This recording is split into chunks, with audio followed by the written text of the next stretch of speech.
Hey there, this is Alan Brocken. Now that my kids are grown up, they say I'm the cool dad everybody talks about. But if you're dad like me, I can attest I was not a cool dad every day. When they were younger, I can say there were many days when I just didn't even have a word left for them. So not only was I not cool, I was like non responsive. There were a lot of times like that. But now that they're older and out of the house, I'm going to share a daily dad word with you to give you a hand getting your brain out of work mode and into family mode. So let's get started with today's dad word, and this is a little different. It's two words. Our words today are Old Testament. Old Testament. So we're gonna get a little biblical on today's show. Let's just keep an open mind. We'll see if I can pull this off. I may have some Old Testament dad jokes, maybe, just maybe. But I think we all know that what's about to happen. We all need to breathe, right? The people at the airplane say it's important to put on your mask before helping others. So it's really important that we all breathe. So what I want you to do is take a deep breath in through your mouth, out through your nose, in through your mouth, out through your nose. There we go. All right.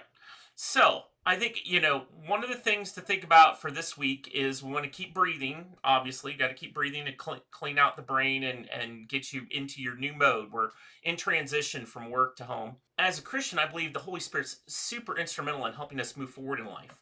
And so we want to get into tune with that. We want to understand that. So I'm going to share this week's verse, John 14:16 through 17. And I will ask the Father, and he will give you another advocate to help you and be with you forever, the Spirit of truth. The world cannot accept him because it neither sees him nor knows him, but you know him. He lives with you and will be in you. John 14:16 through 17. And I will ask the Father, and he will give you another advocate to help you and be with you forever, the Spirit of truth. The world cannot accept him because it neither sees him nor knows him, but you know him, for he lives with you and will be in you. John 14:16 through 17. Are you still breathing? Take it slow. And as you're hanging up the stuff for the day, I got to ask, what's holding you back? Today's great word is from F. LaGard Smith in the book Quiet Places. If there is a time to keep, is there also a time to let go of things that hold us back? How do we know what to let go of until we know what to keep? So what are you holding back and not moving forward on because you don't want to let go of something? What's keeping you from moving forward? So, one of the things I found over the years in my career was there were lots of times where as I got really good at something, I got to be really proud of it, right? Like I was a good, administrator of networks and file servers and things like that. And over time, that became kind of my Achilles heel because that technology had not wasn't moving forward itself. Like what I knew wasn't that important anymore, wasn't the big thing. There were other things that were a lot more important than that. But I was proud. I was proud of what I knew and I was proud of what I did. And so I wouldn't let go. I kept holding on until, at one point, stuff at work, anyway, was sort of ripped away from me kind of unceremoniously. I had to go find new things to do. And so as I went on in life, I started to ask myself that question a lot more was, am I holding on to something that I'm really proud of because I built the expertise, I learned how to do it, but this pride is that's what's keeping me from moving forward. And I can tell you probably the biggest thing that I ran into as a technical person. So, I worked in IT. I was super technical in so many ways. Was this idea of I'm an engineer, I'm not sales. And there's a lot of that attitude. And what I had to find at a certain point as I was praying about things and looking for direction in my life and trying to know where to go, I just kept being drawn to salespeople. Just like sitting there, watching them what they do, watching how they talk to customers, watching everything about what they were doing. And I started to see that on the one hand, there was this level of you thought, they were being smarmy or they had this whole Billy Mays thing going on.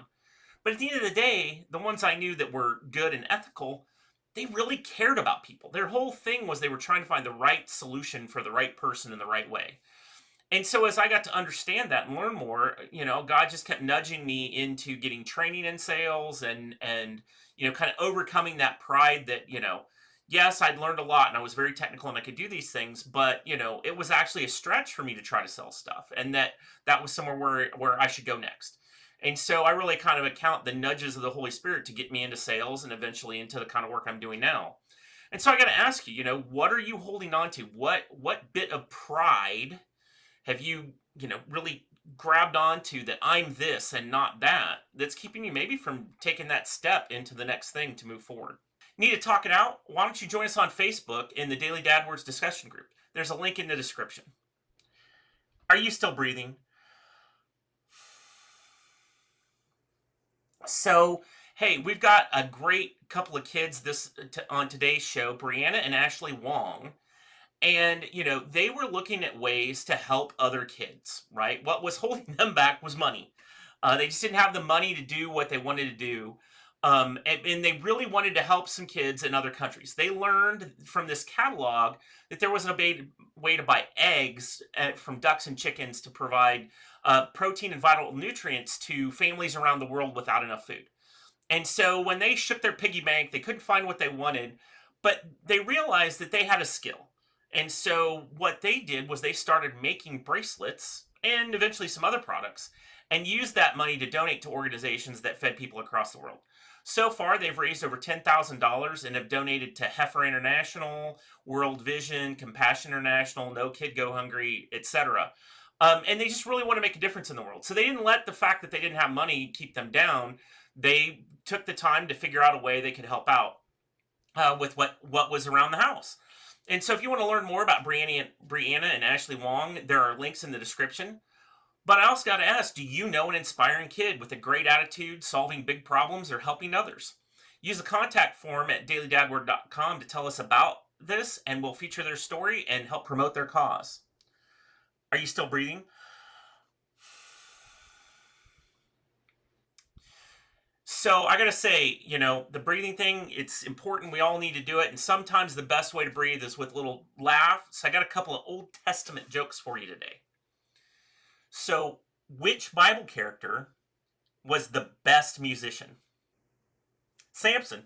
He brought the house down. No, you don't like that one? Okay, how about this one?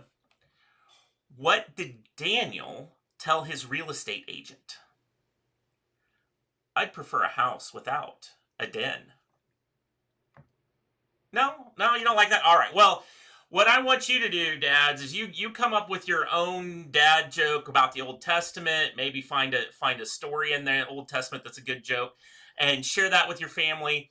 And so thank you for turning it into the Daily Dad Word. If you're looking for some more inspiration for your family time, check us out at dailydadword.com/dailydadword. Links in the bio. I have a number of resources there to plant a seed for a lifetime relationship with your family, including a link to the Daily Dad Words discussion Facebook group. If you found this focus time useful, click the like and subscribe to be notified about the next day's show.